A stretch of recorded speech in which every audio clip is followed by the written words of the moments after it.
Ceasefire between Israel and Hamas is all but over after an Israeli airstrike in Gaza killed at least 40 and injured 150 more. The Palestinian Civil Emergency Service says there have been at least 35 airstrikes carried out on Gaza Strip.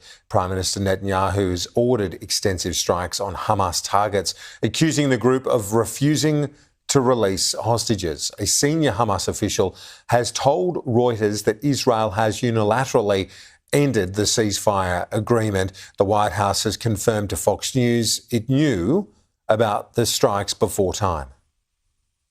The Trump administration and the White House were consulted by the Israelis on their attacks in Gaza tonight. And as President Trump has made it clear, Hamas, the Houthis, Iran, all those who seek to terrorize not just Israel, but also the United States of America, will see a price to pay. All hell will break loose.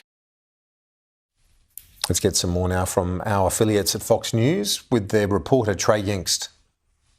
Israeli fighter jets are currently striking the Gaza Strip. The ceasefire between Israel and Hamas is over. The Prime Minister's office releasing a statement early this morning saying from now on, Israel will operate against Hamas with increasing military force. The operational plan was presented late last week by the IDF and approved by the political echelon. Reports from inside Gaza indicate there are extensive Israeli strikes taking place across the Strip in major population centers like Gaza City and the southern city of Rafah.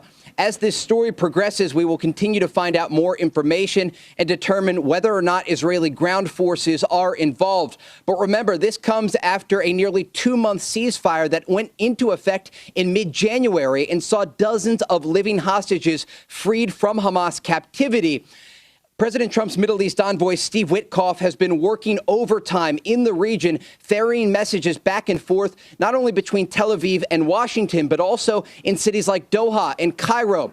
The Trump team was working late into this week trying to determine if they could get a last-minute deal together between Israel and Hamas. There was a plan presented that would see 11 living hostages freed from Gaza, exchanged for Palestinian prisoners, but Hamas was simply not willing to accept that agreement. And clearly tonight, the Israelis have gone back to war against this organization inside Gaza. Again, the latest information that we have, Israeli fighter jets are flying over the Strip, striking Hamas targets inside Gaza at this hour.